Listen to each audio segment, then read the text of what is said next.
नमो साहुनम ऐसो पंच नमोकारो सव पावपणासनो मंगलाणं च सविसिं परमं हवै मंगलम परमं हवै मंगलम। ज्ञान सीखने से पहले का पाठ। अहो आचार्य भगवान, आप श्री जी ज्ञान के सागर हैं। आप हमें अप्रत्यक्ष अनुज्ञा पूर्वक आशीर्वाद प्रदान करें, जिससे हम इस अपूर्व ज्ञान को ग्रहण, धारण एवं वितरण करने में समर्थ बने। आप श्री जी की महती कृपा होगी। सभी को जय जिनेन्द्र।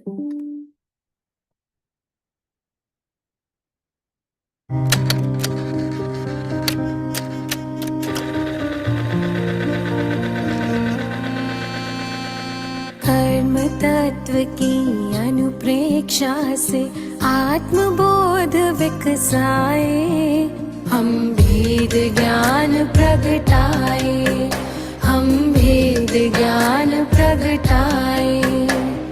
निज आत्म में रमण करें और देह भाव विसराए, हम भेद ज्ञान प्रगटाए, हम भेद ज्ञान प्रगटाए।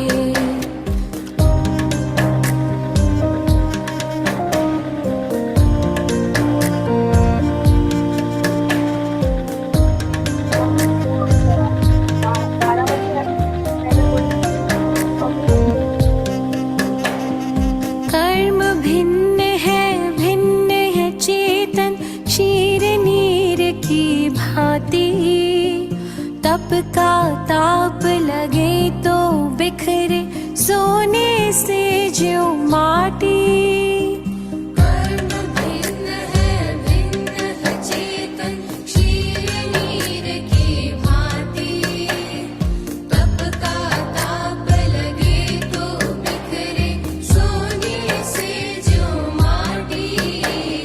सम्यक ज्ञाता सम्यक दृष्टा वे सुबोध कर पाए, हम भेद ज्ञान प्रगटाए, हम भेद ज्ञान प्रगटाए। कर्म तत्व की अनुप्रेक्षा से आत्मबोध विकसाए, हम भेद ज्ञान प्रगटाए, हम भेद ज्ञान प्रगटाए।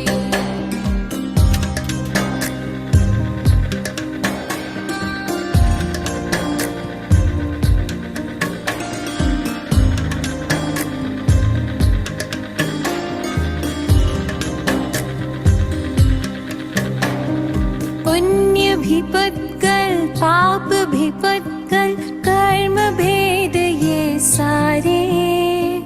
बंधते अरु सत्ता में रहते फल दे न्यारे न्यारे। पुण्य भी पत्कल पाप भी पत्कल, कर्म भेद ये सारे। बंधते अरु सत्ता में रहते फल दे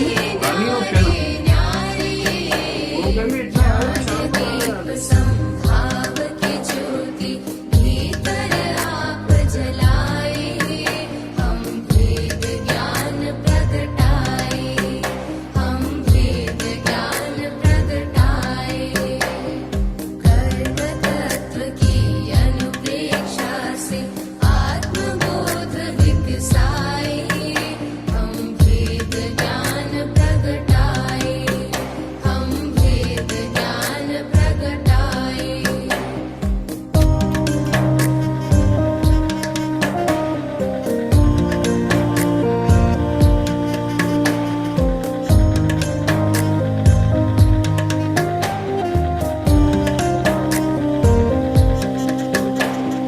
राग द्वेष और मोह तमस का आत्मदेव पर डेरा। कर्म प्रज्ञप्ति को तुम जानो, होगा शीघ्र सवेरा।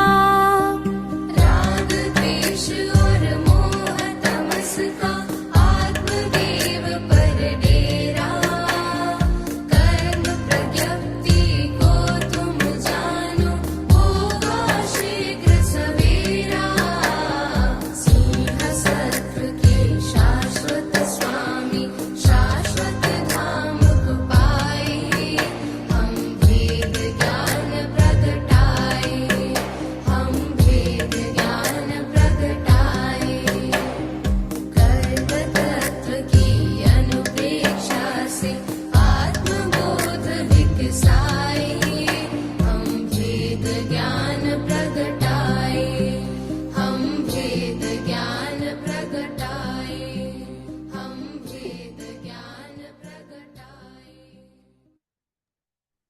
जय जिनेन्द्र सा सभी को।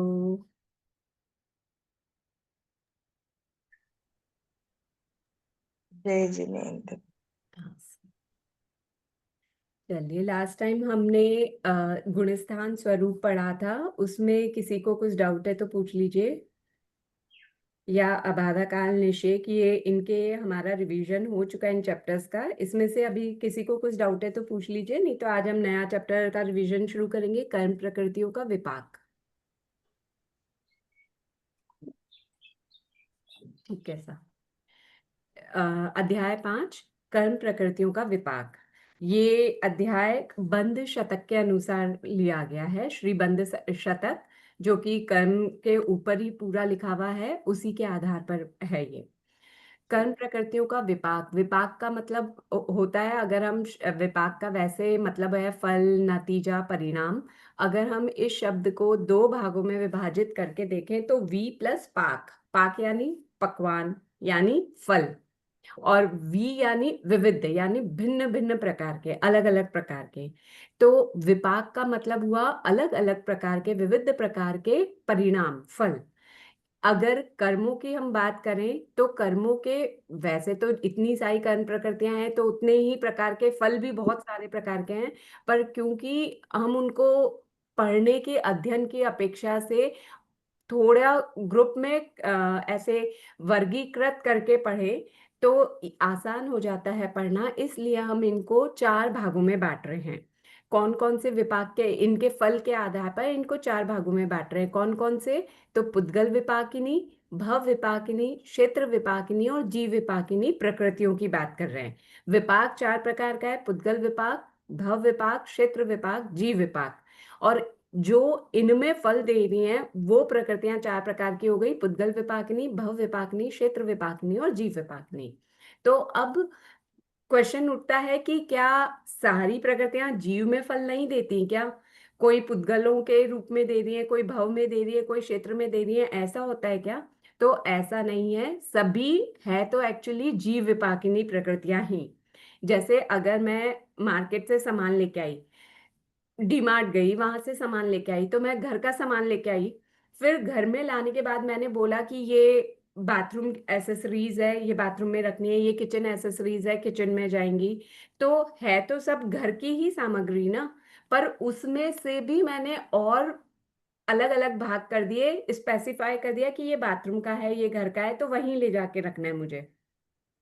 तो उसी तरह से सारी जो प्रकृतियां हैं वो जीव में ही अपना फल प्रदान करेंगी।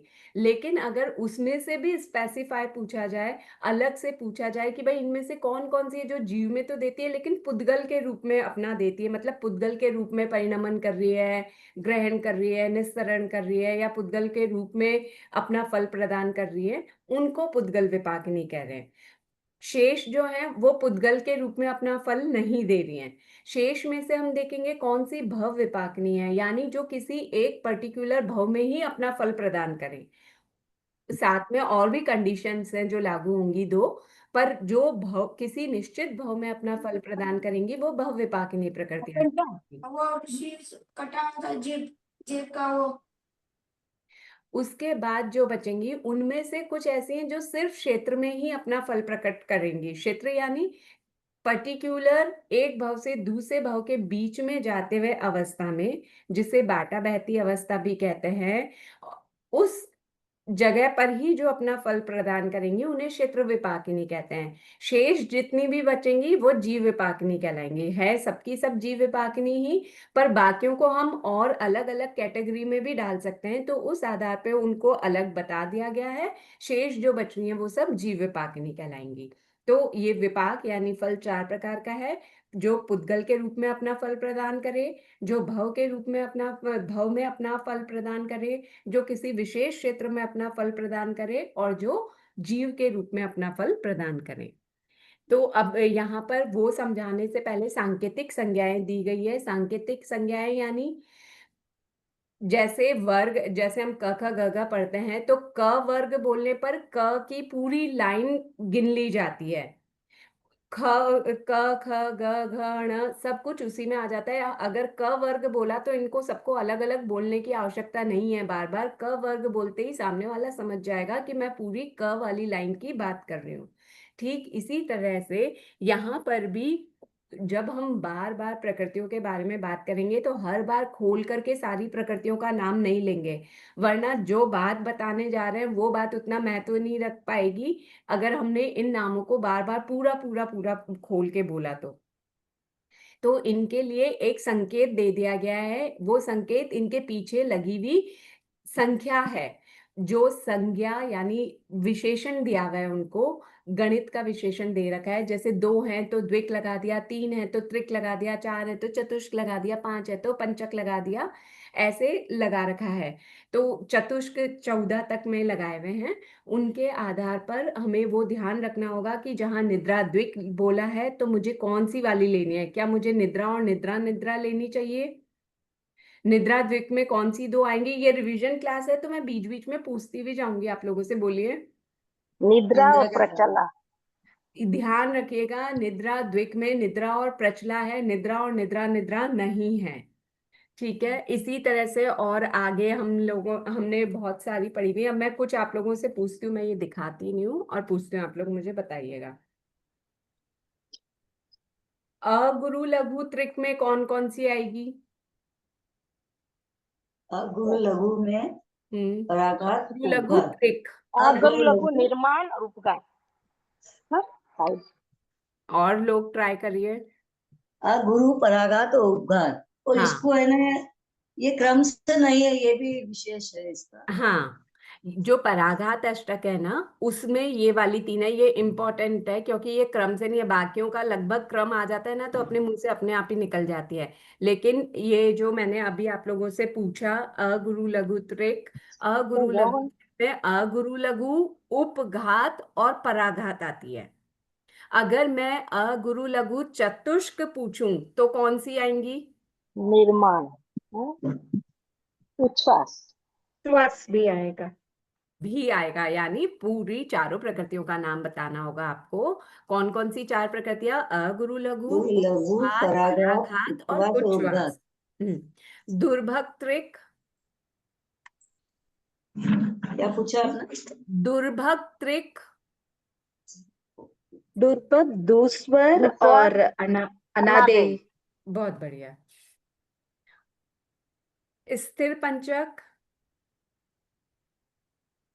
स्थिर शुभ सुस्वर आदि। स्वर आद्य स्थिर, शुभ, सुबह, यश सुस्वर और कीर्ति आदि। नहीं आएगी। जब हम पंचक पूछ रहे हैं ना तो यश कीर्ति नहीं आएगी, वो 5 ही आएंगी। स्थिर, शुभ, सुभग, सुस्वर, आदे। ध्यान रखिएगा, पंचक में यही 5 होते ही कंप्लीट हो जा रही है। अगर मैं षटक पूछती हूँ तो यश कीर्ति आप साथ में बोलेंगे। ठीक है। दर्शन सप्तक। दर्शन सम्यक वेदनीय, मिथ्या दर्शन वेदनीय, त्रिक और अनंतानु। सम्यक मिथ्या वेदनीय, अनंतानुमंदी क्रोध, अनंतानुमंदी मान, अनंतानुमंदी माया, अनंतानुमंदी लोभ। बहुत बढ़िया, वेरी गुड। पराघात अष्टक। पराघात, उपघात, पराघात, उच्छ्वास, पराघात, उच्छ्वास, आतप, उद्योत, अगुरु लघु, तीर्थंकर, निर्माण और उपघात। बहुत लाइन बढ़िया, से आ एकदम जाएगा। सही क्रम से बोला। इसी तरह क्रम से ही याद कीजिएगा। बहुत बढ़िया। गति चतुर्दशक।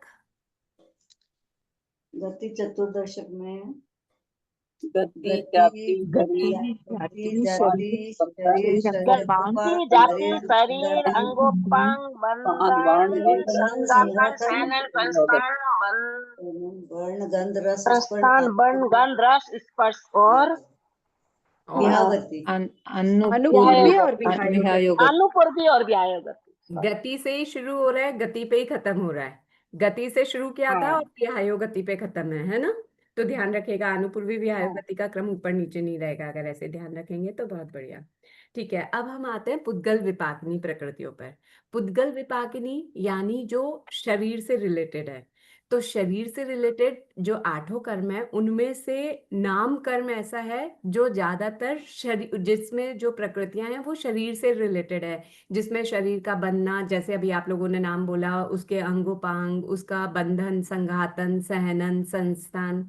पर बंधन और संघातन को हम नहीं लेंगे क्योंकि यहाँ पर हम बात बंध की कर रहे हैं, बंध शतक के अनुसार चल रहे हैं ना हम, तो बंध की बात कर रहे हैं। इसीलिए हम बात बंधन संघातन नहीं बोल करके हम सीधा सहनन संस्थान पे और वर्ण चौक पे आ जाएंगे। तो टोटल पुद्गल विपाकिनी प्रकृतियां 36 है, 36 के 36 ही नाम कर्म की है। अब ये याद कैसे रहे, तो आप दिमाग में अपने फिट है कि सबसे पहले गति चतुर्दशक लिखते हैं, तो गति चतुर्दशक की 24 प्रकृतियां आएगी। उसके अलावा 12 बचेंगी, जिनमें से 6 पराघात अष्टक की है और 6 त्रस और स्थावर दशक में से हैं। 3 इसकी 3 उसकी, तो 6 हो जाएंगी। तो 6 6 12, 12 और 24 36 हो जाएंगे। तो 24 में कौन कौन सी, शरीर पांचों ले लूं, मैं शरीर हटाऊं पांच, तो आप लोग बोलना चाहेंगे क्या? हाँ। करिए, ट्राई शरीर करिए। पांच, शरीर अंगोपांग नहीं, सनन कितने संस्थान कितने 24 शरीर काउंट करना है ना, तो आप लोग काउंटिंग के लिए साथ में अपनी शरीर संख्या भी बोलिए। शरीर पांच, शरीर अंगोपांग तीन संस्थान छह और सनन वर्ण पांच चार। छह एक एक को होगा दीजिए, संस्थान एक एक का 6 होगा दीजिए। वन चतुष्क 4 हाँ, अब एक बार मैं रिपीट कर देती हूँ आप लोगों ने जो बोला है। शरीर 5, अंगोपांग 3 ही क्यों लिए, 3 5 क्यों नहीं लिए? तेजस कार्बन का शरीर नहीं होता। बहुत शरीर तो होता है, अंगोपांग अंगोपांग नहीं अंगोपांग है। नहीं सॉरी, होता। अंगोपांग। हाँ, वो सहनन 6, संस्थान 6, और इनमें जो वर्ण होते हैं, वर्ण गंध रस स्पर्श, वो 4। तो ये कुल मिला के 5 और 3 8 और 12 20 और 4 24, 24 हो गई गति चतुर्दशक की। इसके अलावा पराघात अष्टक में से 6 ले रहे हैं, कौन सी 2 नहीं ले रहे? उच्छ्वास और तीर्थंकर। तीर्थंकर और तीर्थंकर। उच्छ्वास। हाँ, क्यों? क्योंकि तीर्थंकर सीधा सीधा जीव विपाकिनी है। शरीर में क्या दिखेगा कि ये तीर्थंकर का शरीर है, ऐसा नहीं, मतलब अलग से कुछ नहीं है, तो वो जीव विपाकिनी ही है। और उच्छ्वास है, जो अभी हम आगे रीजन पढ़ लेंगे कि क्यों उच्छ्वास को हम इसमें काउंट नहीं कर रहे। वो एक प्रकार की लब्धि है जिसके कारण से जीव औदायिक पुद्गलों को ग्रहण कर रहा है और छोड़ रहा है, लेकिन उसको शरीर के रूप में निर्माण नहीं कर रहा, शरीर का निर्माण नहीं कर रहा, उन पुद्गलों से कुछ नहीं बना रहा, कोई अंगोपांग, कोई सहनन संस्थान ऐसा नहीं बना रहा, इसलिए उच्छ्वास को और तीर्थंकर को, इन 2 को नहीं लेंगे। शेष बाकी की जो है पराघात अष्टक में से वो 6 प्रकृतियां ली जाएगी। अब है त्रस दशक और स्थावर दशक। तो इनमें से 3 प्रकृतियां ऐसी है, मतलब त्रस दशक की 3 और स्थावर दशक की 3। कौन कौन सी 3 ऐसी है जो शरीर के रूप में सीधा अपना फल दे रही हैं? स्थिर, शुभ, और उसके अलावा प्रत्येक और साधारण। प्रत्येक प्रत्येक, स्थिर, शुभ, और इधर अच्छा साधारण, साधारण, अस्थिर, अस्थिर और अशुभ। अशुभ। देखिए अपन ने बोला वही। एक ये इसमें हाँ ये सांकेतिक संज्ञा में मिथ्यात्व चतुष्क में भी थोड़ा क्रम का है ना इसमें, हाँ, बिल्कुल बिल्कुल, अच्छा हुआ आपने तो पूछ वो लिया। मेरे को समझ में नहीं मिथ्यात्व आया था, चतुष्क इसलिए मैं पूछना चाह एक बार रहा बता देती हूँ ये ऐसा क्यों है। जब आप लोग बंद स्वामित्व करेंगे ना, कि बंद विच्छेद वगैरह पढ़ेंगे कि कौन से गुणस्थान में किन प्रकृतियों का बंद विच्छेद होता है, तो पहले गुणस्थान के अंतिम समय में 16 प्रकृतियों का बंद विच्छेद होता है, जिनमें नरक, जाति चौक और स्थावर चौक होता है। उसके अलावा 5 प्रकृतियां और होती है, मिथ्यात्व वेदनीय, नपुंसक, सेवार्थ, हुंड और आतप। टोटल ये 16 प्रकृतियां होती हैं जिनका पहले गुणस्थान के अंतिम समय तक ही बंद होता है, उसके बाद बंद विच्छेद हो जाता है। आगे के किसी भी गुणस्थान में ये प्रकृतियां नहीं बंधती। तो जो आतप है वो शुभ प्रकृति है, उसको छोड़ दिया, शेष जो 4 बच रही हैं, मिथ्यात्व वेदनीय, नपुंसक, सेवार्थ और हुंड, ये चारों को एक साथ बोलने के लिए मिथ्यात्व चतुष्क बोला जाता है, इसलिए इन चारों का नाम अलग से दिया गया है। मिथ्यात्व चतुष्क में ये 4 आ रही हैं, जब आप लोग बंद विच्छेद करेंगे तब ये मिथ्यात्व चतुष्क आपके काम में आएगा। क्लियर हुआ? मतलब इसका बंद खाली पहले गुणस्थान में हो जाता है, इसलिए बिल्कुल, आगे नहीं पहले है। गुणस्थान के ही अध्यवसाय ऐसे ठीक। होते हैं जो इनका बंद करते हैं। देखिए, मिथ्यात्व का उदय में ही मिथ्यात्व का बंद है, नपुंसक भी जीव जो मिथ्यात्वी होगा वो ही नपुंसक का बंध करेगा। नपुंसक के हाँ। बाद स्त्री वेद का बंध भी सिर्फ पहले दूसरे गुणस्थान वाले जीव ही करेंगे, उसके आगे के जीव नपुंसक वेद का और स्त्री वेद का बंध नहीं करेंगे, सिर्फ पुरुष वेद का ही करेंगे।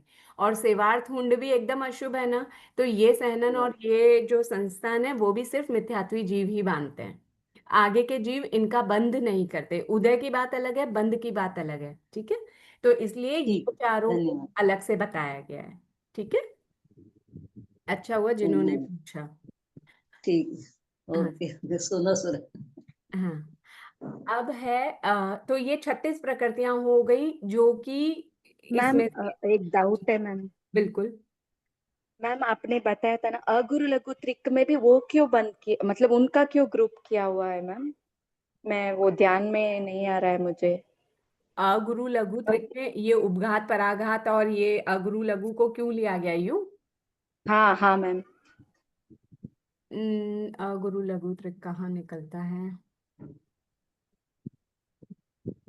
जाता तो 8वें के अंत में है, पर और भी बहुत सारी जाती हैं।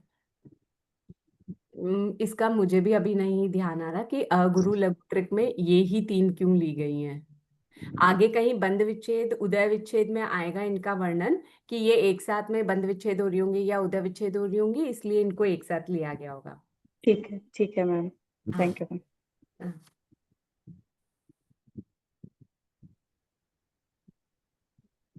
बंध विच्छेद तो नहीं है क्योंकि बंध विच्छेद तो 8वें में होता है, तो इनके साथ में और भी निकलती है पराघात अष्टक वाली, ये निर्माण वगैरह ये तीनों भी। एक ही कैटेगरी के इसलिए ले ली क्या?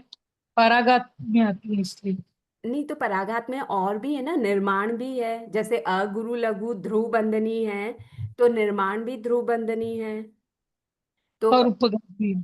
हाँ, तो अपन ने उसको उसके साथ क्यों नहीं, मतलब किसी ठीक अपेक्षा है। से लिया गया है, मुझे वो अब वो अपेक्षा ध्यान गुणस्थान नहीं की आ अपेक्षा से ले रहेंगे, रहा। बंद हाँ, विच्छेद की पर अपेक्षा मुझे से। अभी उपयोग नहीं लग रहा कि क्यों लिया गया है, इसलिए बाद में अगर मेरे को ध्यान पड़ा तो मैं आप लोगों को बताने का भाव रखती हूँ, ठीक है।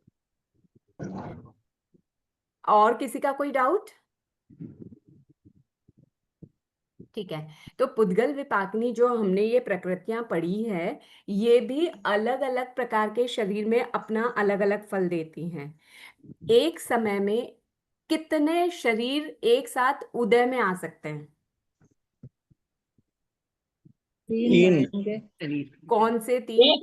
औदारिक वैक्रिय औदारिक वैक्रिय आरक में में से से एक एक और एक और तेजस तेजस कार्बन। तेजस कार्बन साथ में रहेगा। तो इन तीनों में से कोई एक और साथ में ये दो टोटल मिला के एक समय में एक जीव के 3 शरीर हो सकते हैं, होते ही है। अगर वो यहाँ पर है तो किसी भव में है, तो बाटा बहती अवस्था में है तो तेजस कार्बन 2 ही रहेंगे।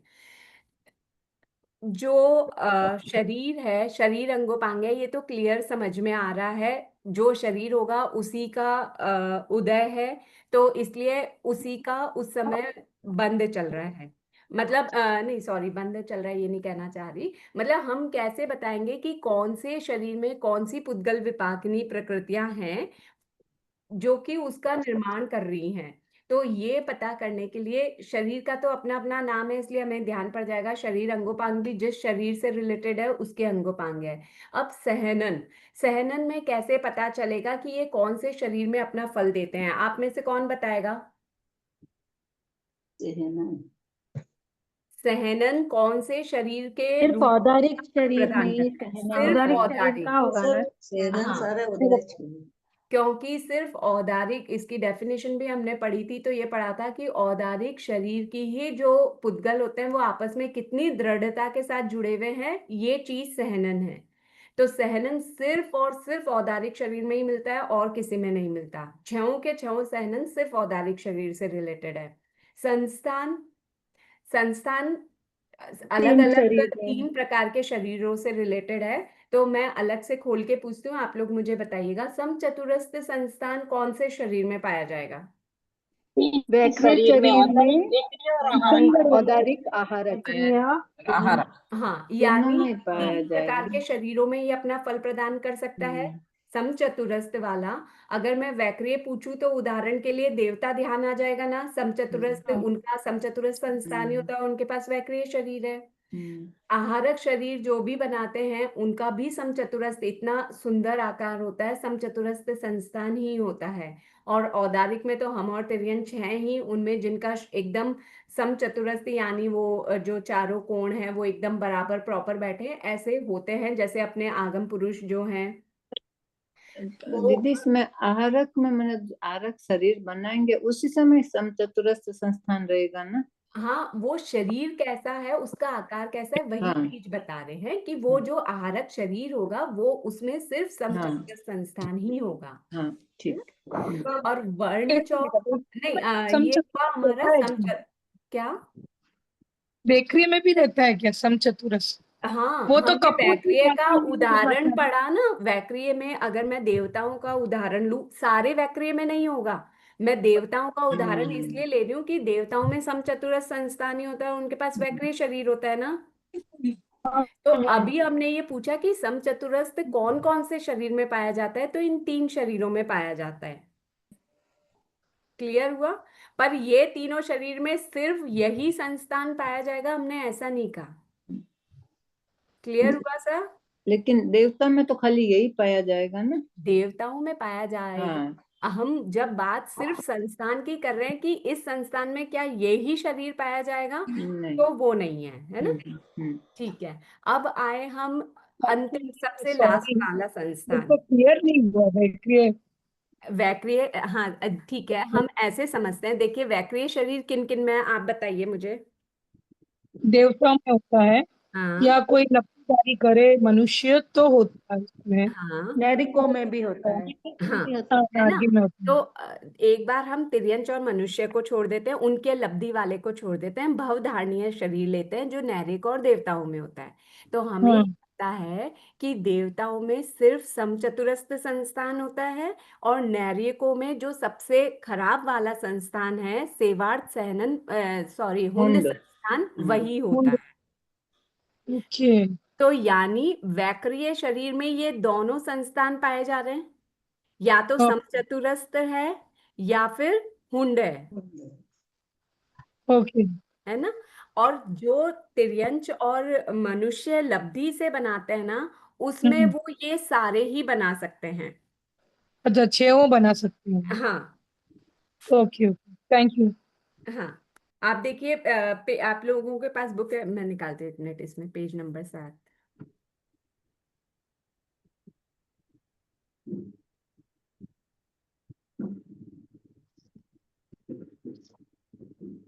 संस्थान सहनन नहीं, सॉरी सॉरी, नियग्रोध मतलब जो क्या बोला मैंने अभी आपको। हाँ, हम संस्थान कर रहे हैं ना, समचतुरस्र संस्थान में यहाँ पर तीनों शरीर दे रखे हैं ना, औदारिक वैक्रिय आहारक शरीर। तो याद रखने की अपेक्षा से भाई, आहारक शरीर में तो समचतुरस्र ही होता है, वैक्रिय देवों में समचतुरस्र ही होता है और उनके पास वैक्रिय शरीर है तो ध्यान पड़ जाएगा। और औदारिक शरीर वाले जो हम हैं उनके पास भी हम जब बनाए तो सबसे अच्छा भी बना सकते हैं और बुरा भी बना सकते हैं, तो समचतुरस्र इन तीनों में मिल सकता है। अब एक बार न्यायग्रोध परिमंडल साधी कुब्ज वामन को छोड़ दीजिए, हुंड पे आ जाइए। हुंड किन में मिलेगा, तो देवताओं में वैक्रिय शरीर है लेकिन उनका तो हुंड संस्थान नहीं होता, उनका तो एकदम शुभ सबसे अच्छा होता है ना। लेकिन नैरिक जो होते हैं उनका वैक्रिय शरीर होते हुए भी उनका हुंड संस्थान होता है, यानी अच्छा नहीं होता। तो औदारिक में अपने को ले लीजिए, हमारा वैसे भी जो अभी संस्थान है वो मनुष्यों हुंडी है। का वो हुंड ही है। तो इससे भी याद रख लीजिएगा कि औदारिक शरीर में भी हुंड है और वैक्रिय में भी हुंड हो सकता है। नैरिक की अपेक्षा वैक्रिय याद रख लीजिए और हमारी अपेक्षा औदारिक शरीर याद रख लीजिए। होता तिर्यंच में भी है, मैं याद रखने की अपेक्षा से बोल रही हूँ। शेष ये जो बीच के 4 बचे, ये सिर्फ और सिर्फ औदारिक शरीर के पुद्गलों में ही होता है।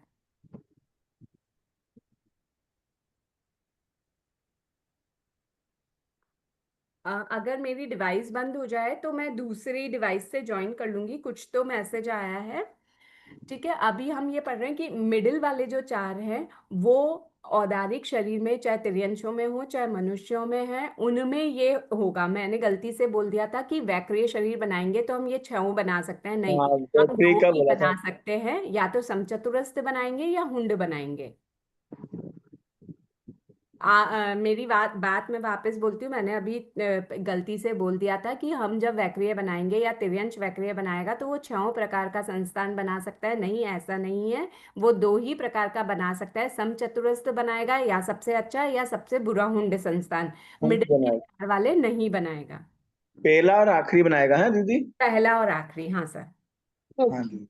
ठीक है, तो सहनन सिर्फ औदारिक में है। संस्थान में ध्यान रखना है कि जो पहला वाला संस्थान है वो तीनों शरीरों में है, आखिरी वाला संस्थान 2 शरीरों में है, बीच के 4 संस्थान सिर्फ एक औदारिक शरीर में है। ठीक है, आहारक केवल सम चतुरस्ती आहारक तो बहुत सुंदर, एकदम स्फटिक मणि के समान। हमने ये सब पढ़ा था ना, क्रिस्टल क्लियर जैसा शरीर जो होता है। एक हाथ का शरीर होता है जो कोई जिज्ञासा हाँ शांत करने के लिए भेजा जाता है। हाँ, तीर्थंकरों 4 कारण से तीर्थंकरों के पास भेजा जाता है, जिनके पास आहारक लब्धि होती है वही बनाते हैं 14 पुरधारी साधु।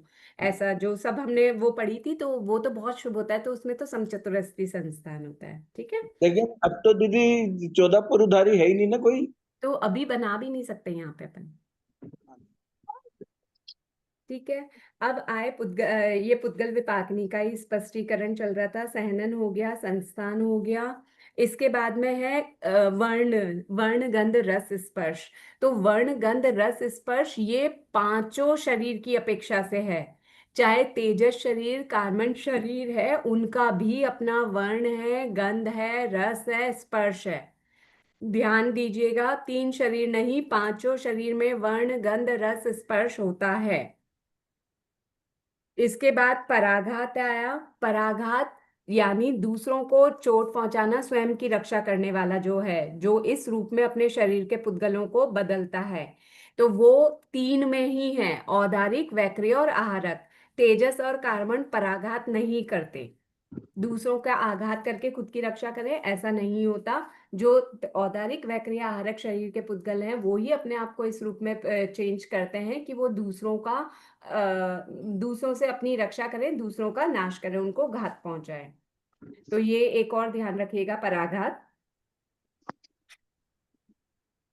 दीदी वर्ण वाले में एक मिनट, दीदी वर्ण वाले में औदारिक मैंने वैक्रिय आहारक तीनों में से एक टाइम में तो एक ही रहेगा, तो इसमें मैंने यदि क्वेश्चन आएगा तो हमको 5 शरीर लिखना पड़ेगा।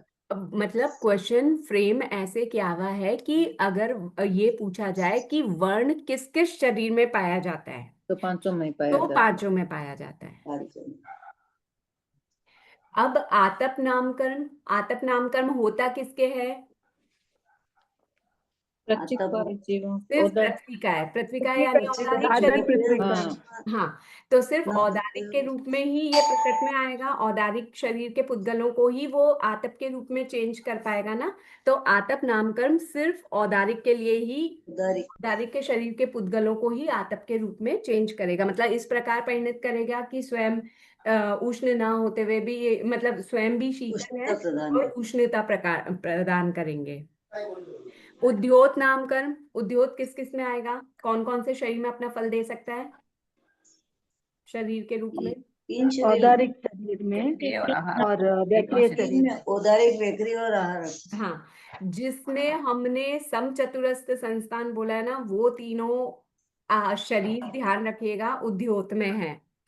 उद्योत इन तीनों में से उदय में आ सकता है। अगुरु लघु नामकरण। ये भी तीनों 5 शरीर में। 5 में। तो 5 शरीर में आ जाएगा। 5 में। तेजस कार्बन का भी वजन हमें नहीं फील होता ना कि हमने कितने सारे कर्म बांध रखे हैं। कभी भारीपन महसूस हुआ कि अभी तो हमारा मोक्ष बहुत दूर है, तो हमने कितने अनंत प्रति समय हम बांध रहे हैं कर्म, तो कितने कर्म अभी हमारे साथ लगे हुए होंगे, तो कितना भार फील होना चाहिए। कभी हुआ? नहीं हुआ ना। तो ध्यान रखिएगा, तेजस और कार्बन शरीर में भी अगुरु लघु का नामकरण का ही उदय होता है। यानी वो भी, जो ये 5 शरीर के पुद्गल हैं, इनको अगुरु लघु के नाम रूप में परिणाम आते हैं, उनके रूप में विपाक प्राप्त होता है हमें। निर्माण नामकरण। निर्माण किस किस का होगा? औदारिक वैक्रिय और आहारक, तेजस कार्बन सब तीनों का होगा। 5 का। पांचों का होगा। निर्माण भी 5 का होगा ना। हम नए कर्म बांधते हैं, उससे ध्यान रखिए कि हाँ, कार्बन इसमें भी है, कार्बन तेजस का भी। उपघात नामकरण। ये 3 शरीर में ही है। तीनों शरीर में औदारिक, वैक्रिय और आहारक। हाँ, उपघात भी 3 में ही है, जैसे पराघात 3 में था, उपघात भी 3 में ही है। तो आप या तो अलग से लिख करके लर्न कर लीजिएगा कि कौन सा कितने शरीरों में परिणाम दे रहा है, अपना फल प्रदान कर रहा है। उपघात के बाद प्रत्येक नामकरण, प्रत्येक यानी एक शरीर में एक जीव, तीनों वो भी औदारिक, वैक्रिय और तीनों शरीर औदारिक, वैक्रिय, आहारक। अब प्रत्येक का अगर मैं उल्टा पूछूं साधारण, तो वो किस रूप में अपना फल प्रदान करेगा, कौन से शरीर? शरीर में सिर्फ औदारिक औदारिक शरीर। सिर्फ औदारिक। क्यों आपने ऐसा जवाब दिया, सिर्फ औदारिक? वो ये साधारण साधारण में तो नहीं कि इसमें एकेंद्रीय जीव में ही तो होते हैं। हाँ, अनंत जीव। साधारण मतलब एक इंद्रिय जीव में ही होता है, सिर्फ वनस्पति काय में ही साधारण होता है ना। तो और वो उनका शरीर कौन सा होता है, औदारिक। औदारिक शरीर शरीर रहते हैं उनके। पुद्गलों को ही इस रूप में बहुत सारे जीव ग्रहण, अनंत जीव एक साथ ग्रहण करते हैं एक ही शरीर के पुद्गलों को। तो साधारण वाला जो है वो औदारिक से रिलेटेड है। तो ये एक शरीर नहीं रहेगा मंदिर। एक ही शरीर में अनंत जीव हो जाएंगे। अनंत जीवों ने एक ही शरीर को पुद्गल के रूप में खींचा है, अपना शरीर बनाया है। ठीक है, इसके बाद स्थिर नामकरण। पांचवा। शरीर पांचों शरीर में पांचों शरीर कहलाएगा। स्थिर पांचों शरीर में आ जाएगा। और शुभ नामकर्म, अस्थिर नामकर्म, अशुभ नामकर्म, पांचों शरीर। पांचों में जैसे स्थिर का वर्णन किया है वैसे ही शुभ, अशुभ, स्थिर, तेजस और कार्बन कैसे शुभ अशुभ रहेगा? वो तो कर्म हर शुभ शरीर में और रहता ही अशुभ है ना। दोनों ही होता है ना। कोई भी कर्म है वो या शुभ या अशुभ, हम बोलते हैं ना उच्च गोत्र शुभ नाम कर्म है, शुभ कर्म है, सॉरी, नीच गोत्र अशुभ कर्म हाँ है। वो तो है, लेकिन तेजस और कार्बन तो हर शरीर में होते हैं ना, वो तो कंपलसरी है। तो हाँ, इसमें शुभ अशुभ की क्या बात हो गई, सोच रही हूँ। मैं समझी नहीं, शुभ अशुभ की क्या बात हो गई मतलब? नहीं, इसमें तो इन अंग शरीरों में शुभ भी है अशुभ भी है, यानी ये जो शरीर बनेंगे, ये शरीर शुभ नामकर्म वाले भी बन सकते हैं, अशुभ नामकर्म वाले भी बन सकते हैं। मतलब हाथ पैर अच्छा शुभ अच्छा, है, हाँ अब पैर समझ में आ अशुभ गया, है ना, सॉरी सॉरी, इस अब टाइप समझ से। में आ गया। कोई बात नहीं। तो जिस जैसे शरीर सर के, शुभ है, सिर अपना, और जिह्वा आदि शुभ है, लेकिन और पाँव अशुभ है, इस टाइप से है क्या? हाँ ऐसा पढ़ने में आता है कहीं पे कि मस्तक को शुभ गिना जाता है और चरणों को अशुभ गिना जाता है। और काले जिह्वा बालों को शुभ। अस्थिर में आ जाती है, हाँ, कर्मों की हिलती भी नहीं। अपेक्षा से पूछ रहे हैं तो कर्मों में उच्च गोत्र, नीच गोत्र, सात वेदनीय, असात वेदनीय, इनकी अपेक्षा से शुभ अशुभ देख लीजिए। ठीक है, स्थिर और अस्थिर भी इसी अपेक्षा से समझिएगा। स्थिर में यानी जो कर्म अपने से अभी तक चिपके हुए हैं, अस्थिर में जो छोड़ छोड़ के जाए जा रहे हैं वो अस्थिर है, निकलते जा रहे हैं। तो प्रति समय ये चीज लगी रहती है। तो स्थिर, अस्थिर, शुभ, अशुभ, ये पांचों कर्मों में, पांचों शरीरों में है। साधारण नामकरण हमने कर ही लिया। तो यहाँ पे पुद्गल विपाकनी प्रकृतियों का कौन सा किसमें किस शरीर में फल दे रहे हैं वो हमने अभी देखा। अब हमारे मन में मतलब ये जो टेबल है इसमें वही दे रखा है जो अभी मैंने आप लोगों से पूछा ना कि कौन सी चीज किस में कौन से शरीर में फल दे रही है वो। इसके दीदी बाद एक बार उद्योत और अगुरु लघु का वापस समझाइए ना। हाँ, अगुरु लघु पांचों शरीर में है। याद रखने के लिए मैंने आप लोगों को बोला, जैसे कार्बन शरीर मेन 3 तो हमें ध्यान आ जाएंगे, औदारिक भी है, वैक्रिय भी है, आहारक भी है। कार्बन कैसे याद आए, तो ऐसे याद रख लीजिएगा कि हमें अपने अभी बहुत सारे कर्म हमारे बंधे हुए हैं लेकिन हमें कर्मों का वजन फील नहीं हो रहा ना, और कम हो जाएंगे तो भी उनका वजन फील नहीं होगा कि कम हो गए हैं। इस अपेक्षा से याद रख लीजिएगा कि पांचों में है। और क्या पूछा आपने, उद्योग उद्योत पूछा? उद्योत, हाँ। उद्योग तीनों शुभ शरीरों में होता है। जो अच्छा। समचतुरस्थ तीन में हमने समचतुरस्थ बताया है ना, औदारिक, आहारक और वैक्रिय, उनमें उद्योग का उदय आ सकता है। यानी देवता जो उद्योग लब्धि से बनाते हैं ना, उसमें उद्योग का उदय आ सकता है। आहारक शरीर में उद्योग का उदय हो सकता है। और अच्छा। जो हमारा औदारिक शरीर होता है, तिर्यंचों की अपेक्षा से देख लीजिए, चतुरेंद्रिय होते हैं ना ये, जुगनू, हाँ हाँ उनमें हाँ। हो सकता है, होता है। इस तरीके से औरों में भी हो सकता है। ठीक। अच्छा दीदी, हाँ जी। जैसे अब हम मस्तक को शुभ नामकरण में गिनते हैं ना, और पैर को अशुभ नामकरण में। मतलब कहीं कहीं ऐसा गिना गया है। हाँ, लेकिन अब जैसे हम चरण स्पर्श करते हैं तो बता देना कि हम पैर को टच कर कर मस्तक को पैर टच को करते हैं। टच इसलिए करते हैं कि उनकी शुभ वाइब्रेशंस हमें भी प्राप्त हो, आशीर्वाद दें वो, इसलिए हम चरण स्पर्श करते हैं। बाकी पैर में अशुभ नामकरण का ही उदय होगा। मेरे को इस बारे में पूरी नॉलेज नहीं है, अलग अलग की अलग अलग मान्यता है ना, तो जैसा आप जिन आचार्यों को फॉलो करते हैं वो जो बोले वो चीज मानिएगा, है ना। इसलिए इन ऐसी जो विवादास्पद बात हो उनमें पढ़ने का ही नहीं। अपने को ये पता है कि शुभ नामकरण, अशुभ नामकरण, स्थिर नामकरण, अस्थिर नामकरण पांचों शरीर से रिलेटेड है, तो अपन उस पे फोकस करें, है ना। ठीक है, अब फुद्गल विपाकनी हो गई। अब भव विपाकनी किसे कहते हैं? तो भव विपाकनी जो किसी निश्चित भव में ही अपना फल प्रदान करे उसे भव विपाकनी प्रकृतियां कहते हैं। तो चारों आयु क्लियर हमें मालूम है कि जो भव होगा उससे रिलेटेड आयु तभी उदय में आएगी। तो आयु नामकरण की जो सॉरी नामकरण नहीं, जो चारों आयु है वो चारों आयु के नाम उनके भव में ही उदय में आते हैं, इसलिए उनको हम भव विपाकनी कहते हैं, यानी उस भव में ही वो अपना फल प्रदान करते हैं। तो अब जब मैं ये सेंटेंस बोलूं कि आयु अपने निश्चित भव में ही फल प्रदान करता है, तो मन में जिज्ञासा उत्पन्न होती है, तो गति भी तो ऐसी ही है। गति भी तो नरक गति, नरकायु का जब उदय होगा, नैरिक का भव होगा तभी नरक गति उदय में आएगी। तो ऐसा नहीं है, नरक गति वहां तो उदय में आएगी ही, प्रदेशोदय से यहाँ भी उदय में आ सकती है, लेकिन आयु प्रदेशोदय से भी अभी उदय में नहीं आएगा। आयु कर्म सिर्फ उस भव में ही अपना फल प्रदान करेगा, वहीं पर वो अपना फल प्रदान करके क्षय को प्राप्त होगा उदय से, उसका संक्रमण नहीं होगा। लेकिन गति नाम कर्म, जो चारों गतियां नाम कर्म हैं, वो एक दूसरे में संक्रमित हो सकती हैं, वो प्रदेशोदय से उदय को प्राप्त होकर क्षय हो सकती हैं। मेरी बात क्लियर हुई? क्यों आयु को ही भव विपाकनी कहा, गतियों को नहीं कहा? दीदी एक बार वापस समझाइए ना। हाँ, देखिए, जैसे नरक का उदाहरण लेते हैं, नरक आयु और नरक गति। तो नरक आयु का उदय सिर्फ नैरिक के भव में ही आएगा, जबकि नरक गति के जो मैंने बांध रखे हैं ना दलिक, वो इस मनुष्य भव में भी मेरे उदय में आ सकते हैं। कैसे उदय में आ सकते हैं? कि विपाकोदय के रूप में नहीं आएंगे पर वो प्रदेशोदय के रूप में आ जाएंगे।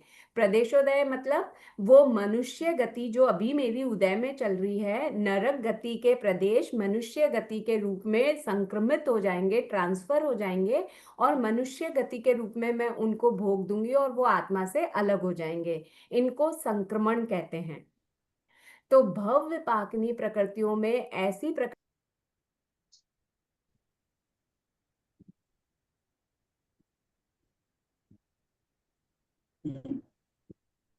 2 मिनट का ब्रेक।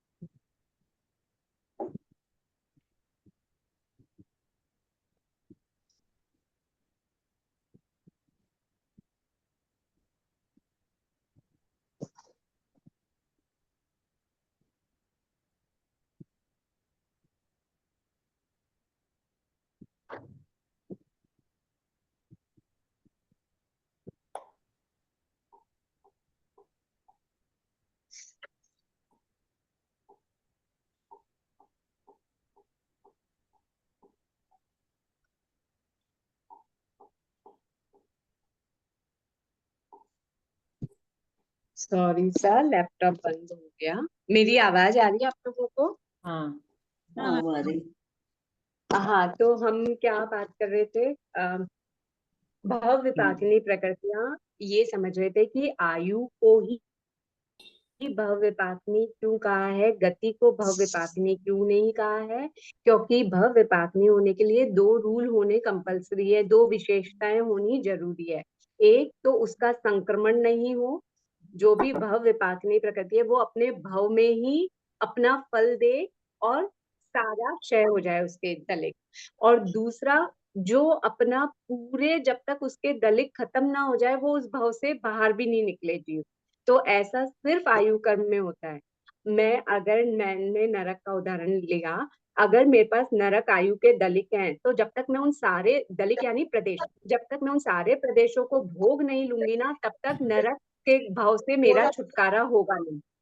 ध्यान है, आप लोग प्लीज म्यूट रखिए सा। जैसे अभी हमने वो लास्ट क्लास में पढ़ा था ना, लास्ट टाइम हमने ये पढ़ा था कि जितने आयु के दलिक होते हैं उन सबको भोगे बिना वहां से नहीं निकलता जीव।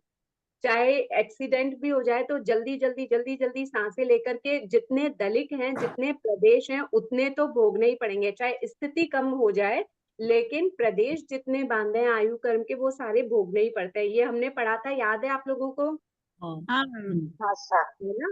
तो यानी आयु कर्म एक ऐसा कर्म है कि जब तक उसके सारे दलिक नहीं भोग लिए जाएं तब तक में जीव उस भव से निकल नहीं सकता। तो एक कंडीशन हमारी यहाँ पर आयु पे तो फुलफिल हो रही है, लेकिन गति के तो मेरे पास कितने ही नरक गति के दलिक पड़े होंगे। ऐसा नहीं है कि सारे के सारे मैंने जब नरक का भव लिया तो सारे दलिकों को नरक गति के वहीं भोग लिया और फिर मैं उनसे फ्री होकर आई। नहीं, नरक गति के दलिक मेरी आत्मा में है अभी भी। तो वो दलित मनुष्य गति के साथ में रूप में कन्वर्ट होकर, संक्रमित होकर के भी अपने आत्मा को छोड़ के निकलते रहते हैं प्रति समय। तो इसलिए ये जो चारों गतियां हैं ना, इनके दलित इन्हीं भवों में उदय में आए जरूरी नहीं है, वो प्रदेशोदय के रूप में निर्जरित होते रहते हैं, इसलिए इनको भव्यपातनी नहीं कहते। और इनके दलित शेष रहे तब भी भाव चेंज हो जाता है। तो एक गति किसी के भी प्रदेश हम मनुष्य भाव में भी उनको भोग कर निकाल सकते हैं। बिल्कुल, हाँ हाँ दीदी, एट ए टाइम मैंने एक ही होगा या 2 गति के भी प्रदेशों से निकल जाएंगे? जैसे उदय में तो एक ही होगा, लेकिन प्रदेशोदय में आ सकते हैं, औरों के भी आ सकते हैं, एक के भी आ सकते हैं, 2 के भी। ठीक है। तो ये हुआ भव्यपातनी। तो भव्यपातनी के लिए सिर्फ भव में ही वो उदय में आए ये नहीं है, भव के साथ में और जो 2 विशेषताएं उनको अच्छी तरह से याद रखिएगा कि इस वजह से उनको भव्यपातनी कह रहे हैं। कौन सी 2 कंडीशन है, कौन बताएंगे? एक तो संक्रमण नहीं होता, दूसरा प्रदेशों को पूरा अपने को भोगना ही पड़ेगा। हाँ, और पूरा संक्रमण के द्वारा जिसका क्षय संभव नहीं है। हाँ, संक्रमण मतलब उसी जाति से उसी में वापस, संक्रमण का मतलब होता है कन्वर्जन, यानी ट्रांसफर होना, उस रूप में परिवर्तन होना। किस रूप में चेंज होते हैं इसके रूल चलते हैं संक्रमण के, आगे आप लोग पढ़ेंगे कि वो सहजातीय में ही संक्रमित होती है। तो सहजातीय कौन कौन सी हुई? जो एक मूल कर्म होता है उसकी जो उत्तर प्रकृतियां होती है वो आपस में सहजातीय होती है। जब जैसे आयु कर्म का संक्रमण नहीं होता, आयु कर्म अलग ही चलता है, उसका कभी भी कोई संक्रमण नहीं होगा कि नरकायु तिर्यंच आयु में कन्वर्ट हो गई, ऐसे नहीं होगा। तो आयु में संक्रमण नहीं होता, गतियों में संक्रमण हो सकता है, इसलिए गति नाम कर्म का भव विपाकनी नहीं कहा गया है। ठीक है साहब? ये संक्रमण में ये क्या हो रहा है? ये क्या है? इनको मतलब पूछो देखो क्या हुआ सर? संक्रमण का मतलब नहीं आया क्लियर? बाध्यमान अशुभ कर्म प्रकृतियों का बाध्यमान सहजाति प्रकृतियों में असंख्य गुणाकार रूप से संक्रमण। इसमें अबाध्यमान अशुभ कर्म प्रकृतियों का मतलब क्या? अबध्यमान यानी जो अभी वर्तमान में नहीं बंध रही है उसे अबध्यमान कहते हैं। तो नहीं बंध रही है तो वो अपनी है नहीं ना, वो प्रकृतियां तो नहीं, अपने पास तो सब स्टॉक है ना। अच्छा, अभी बंद, देखिए संक्रमण यानी परिवर्तन, किसी मूल कर्म की उत्तर प्रकृतियां, मूल कर्म 8 है, उत्तर प्रकृतियां हमारी 148 होती है ना, उन 148 के बारे में बोल रहे हैं। मूल कर्म में संक्रमण नहीं होता। मूल कर्म की उत्तर प्रकृतियों को सजातीय अन्य प्रकृति के रूप में, जैसे अगर मैं वेदनीय मूल कर्म लूं, उसकी उत्तर प्रकृतियां सातवेदनीय असातवेदनीय 2 होती है ना, तो सजातीय अन्य प्रकृति के रूप में अगर मेरे अभी साता का उदय है, तो मैं असाता के दलिक को भी साता के रूप में फील करके अपनी आत्मा से अलग कर दूंगी। दलिक असाता के हैं, जो मैंने बांधे थे तब मैंने उनमें असाता का टैग लगाया था, तो वो असाता वाले अभी साता के रूप में कन्वर्ट होकर के उदय में आकर के आत्मा से बाहर चले जाएंगे।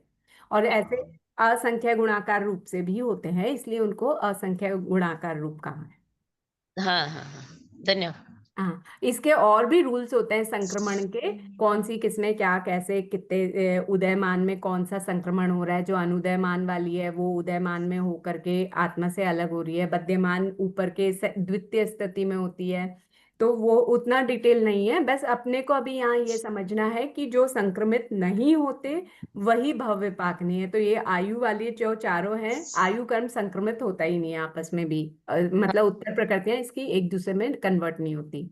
और दूसरा कि जब तक आयु कर्म के पूरे दलिक नहीं भोग लेंगे वो भाव से छुटकारा मिलता नहीं है, इसलिए उसको भी भव्य पाकनी के, इन्हीं चार को भव्य पाकनी माना है।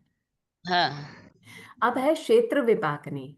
क्षेत्र विपाकनी, हाँ जी, ये जो पेज नंबर 11 है, हाँ, उसमें पॉइंट 2 जो लिखा हुआ है एक सबसे ऊपर, हाँ, इसी भव विपाकनी प्रकृति का उदय प्रारंभ होने के पश्चात जब तक उस प्रकृति के सभी कर्म प्रदोष का वेदन ना हो जाए तब तक जीव उस गति से छुटकारा नहीं पा सकता या आयु से? उस भव से छुटकारा नहीं पा सकता। एक्चुअली यहाँ उस गति से लिखा है ना, तो मेरे को ये थोड़ा सा ये हो रहा था कि ये गति है कि आयु है? भव है यहाँ पे, उस भव से हाँ, छुटकारा नहीं पा सकता। ये मेरे को थोड़ा कंफ्यूजन कर हाँ, मैंने अंडरलाइन करके रखा है मेरी बुक में भी कि यहाँ पे भव शब्द आना चाहिए, जो ज्यादा भाव अप्रोप्रिएट रहेगा, है ना। भाव मतलब आयु ही हुई ना फाइनली, क्योंकि अपन आयु भाव से भाव विभाग मतलब आयु से रिलेटेड। अब मैं, आप मतलब अगर आपके आप ठीक है, मैं ये नहीं बोल रहा, हाँ, मुझे नहीं ऐसा नहीं, समझ। मैं अपनी बात मतलब आपके सामने रखना चाहूंगी। अगर मैं यहाँ पर आयु बोलूं कि उस आयु का वेदन नहीं करेगा तब तक उस आयु से छुटकारा नहीं पा सकता, तो फिर सामने वाले को क्लियर नहीं होगा ना कि अपन क्या बात करना चाह रहे हैं। तो इसलिए मैं कह रही हूँ भव यानी जहां पर उस गति का, निश्चित रूप से उस गति का उदय होगा ही होगा। अगर नरक भव है, नैरिक का भव है, यानी नरकायु है, तो वहां पर नरक गति का उदय तो होगा ही होगा, विपाकोदय। तो इसलिए मैंने भव शब्द बोला कि उस भव से छुटकारा नहीं पा सकता, यानी वो जहां पर पैदा हुआ है जब तक उसकी आयु वहां तक कंप्लीट नहीं हो जाएगी तब तक वहां से छुटकारा नहीं पाएगा। राइट राइट, मुझे थोड़ा इसमें ये लग रहा था कि क्लैरिफाई करूंगा। Okay, thank you. हाँ, इसके लिए इसमें अंडरलाइन करा हुआ है बिल्कुल गति के। हाँ, किया हुआ है, मैंने भी कर रखा है कि गति की जगह यहाँ पर किया। भव आना चाहिए। ठीक है सर। अब है क्षेत्र विपाकिनी प्रकृतियां, जो एक निश्चित समय, एक निश्चित स्थान, एक निश्चित क्षेत्र में ही अपना फल देंगी, उनको क्षेत्र विपाकिनी प्रकृतियां कहते हैं। उनमें चारों आनुपूर्वियां ली हुई है, नरकानुपूर्वी, तिर्यंचानुपूर्वी, मनुष्यानुपूर्वी, देवानुपूर्वी।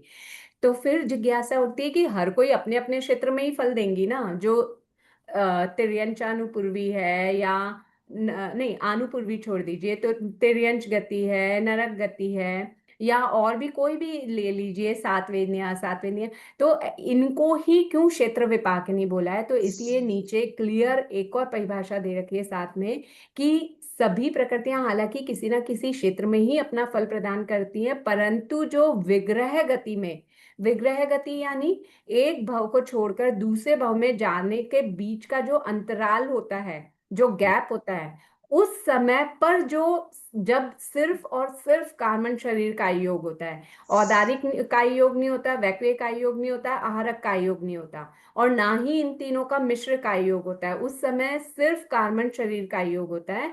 उस समय जो प्रकृतियां अपना फल प्रदान करती हैं उन्हें क्षेत्र विपाकिनी प्रकृतियां कहते हैं।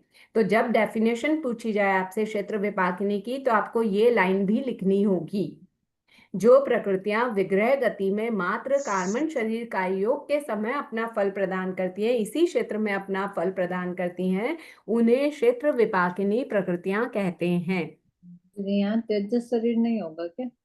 तेजस कार्बन में ही इंक्लूड होता है, तेजस का अलग से कोई वजूद नहीं बताया गया है, क्योंकि जहां कार्बन है वहां तेजस है ही है। और कार्बन का ही हम कर्म का ही प्रमुखता दे करके बात कर रहे हैं, तो इसीलिए जहां तेजस है वहां कार्बन है। काय योग में भी आप लोगों ने पढ़े होंगे 32 आगम 32 में, सिद्धांत 32 में या 25 बोल में, कि तेजस काय योग कहीं पे भी यूज नहीं किया है शब्द, कार्बन काय योग ही बोला है। और कार्बन काय योग में तेजस काय योग स्वतः समझना है कि उपलक्षण से ये दोनों ही बोले गए हैं।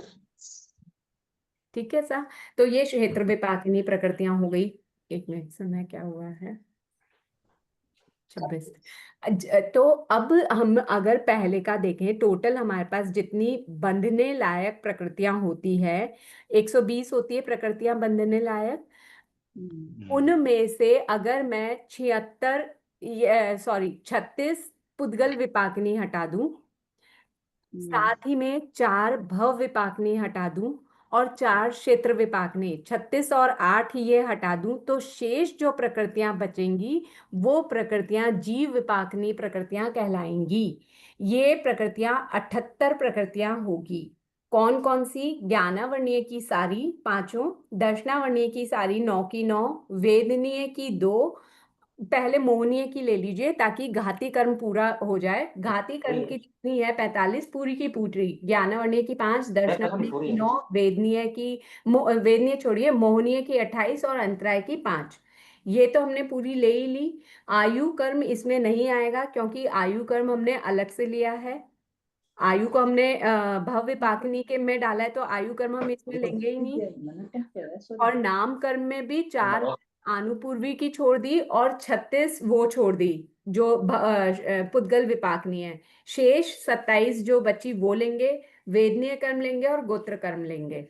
तो इन सबको अगर टोटल करते हैं तो 78 आ जाता है। तो ध्यान रखने के लिए याद रखिएगा, लाइन से जब हम नाम लिखते हैं तो मोहनीय की 28 है, 28 होती ही 28 है टोटल, वो 28, और नाम कर्म की 27, बंदती 26 ही है मोहनीय की। लेकिन टोटल 148 में से अगर बात की जाए तो मोहनीय की 28 और जस्ट उसके बाद नामकर्म की आ रही है जीव विपाकनी में, तो 27 ही बच रही है। 28 और 27 से ध्यान रहे कि नामकर्म की 27 ही यहाँ बच रही है।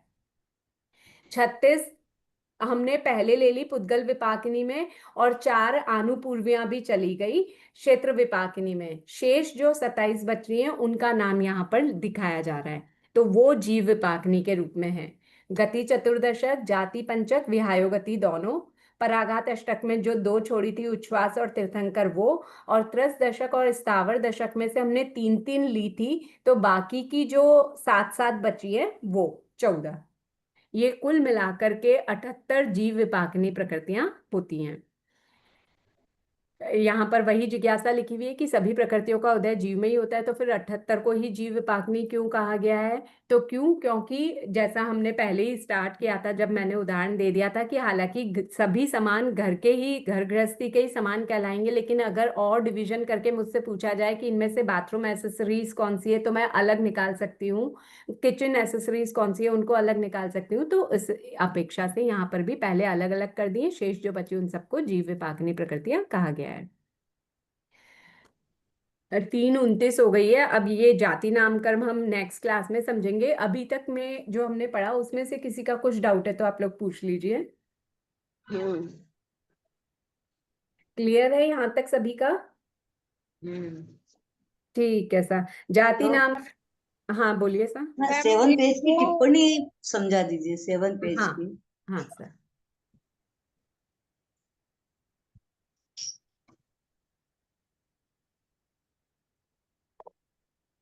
7 पेज टिप्पणी। सहयोगी जीव एक समय में 3 प्रकार के शरीरों के पुद्गलों को वर्ण आदि रूप में परिणत कर सकता है। कोई भी सहयोगी जीव है यानी कि जिसके योग अभी चल रहे हैं, योग यानी प्रवृत्ति, प्रवृत्ति, हाँ, तो वो एक समय में 3 प्रकार के शरीरों का वर्ण वगैरह चेंज कर सकता है। कौन कौन से 3? तो औदारिक, वैक्रिय, आहारक, इन तीनों में से कोई एक, साथ में तेजस और कार्मण। तो एक समय में वो 3 प्रकार के शरीरों के पुद्गलों को ही कन्वर्ट कर सकता है। जब भी जीव यहाँ आया, उसने औदारिक शरीर बना रहा है, तो उस समय वो औदारिक शरीर में कौन सा वर्ण डाल रहा है, उसी समय वो तेजस शरीर में भी उसका वर्ण डाल देगा, कार्मण शरीर में भी उसका वर्ण डाल देगा। तो एक समय में 3 प्रकार के ही वर्ण, 3 शरीरों में ही वर्ण का परिणमन करेगा। ये चीज यहाँ पर बोल रहे हैं। इनमें से तेजस व कार्बन शरीर के पुद्गलों का परिणमन तो सभी सहयोगी जीव अवश्य करते हैं, क्योंकि सभी में हर समय रहता है ये तेजस कार्बन शरीर। औदारिक आदि शरीरों के पुद्गलों का परिणमन जीव तत्संबंधी योग होने पर ही करता है। जब उसके जो शरीर होगा वो उसी का वर्ण रखेगा। अगर वैक्रिय शरीर बना रहा है तो वो उस समय वैक्रिय शरीर के पुद्गलों को जो भी वर्ण उसका रखना होगा, जो भी उसने बांध रखा होगा, उसी का वर्ण बनाएगा, उसी कलर का वो वैक्रिय शरीर बनाएगा। ऐसे ही जब आहारक शरीर बना रहा होगा, जब उसका योग होगा, तब वो उसमें वैसा वर्ण डालेगा। तो इन तीनों में से एक समय में एक ही का वर्ण बनाएगा, पर तेजस और कार्बन का तीनों के साथ में हर समय बना रहा होगा। तत्व संबंधी को तीनों में से एक मानना। संबंधी यानी जब जिसका संबंध है। अगर आहारक शरीर संबंधी बात कर रहे हैं तो वो उस समय आहारक शरीर में वर्ण डालेगा और साथ में तेजस कार्बन का। जब वैक्रिय शरीर संबंधी बात कर रहे हैं तो वो वैक्रिय, तेजस और कार्बन में डालेगा। जब औदारिक शरीर बना रहा होगा तो औदारिक, तेजस, कार्बन में अपना उनका वर्ण डालेगा। धन्यवाद, समझ में आ गया। हाँ, ठीक है। और किसी का कोई डाउट है? मैम ये पूछना था, ये जो आहारक शरीर बनाते हैं वो क्या चरम शरीर ही होते हैं? नहीं, कोई जरूरी नहीं है। नहीं जरूरी नहीं, ठीक है।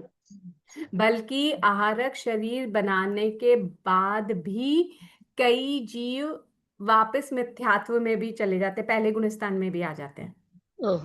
उसी भव की बात नहीं कर रहे, आगे के भवों की बात कर रहे हैं।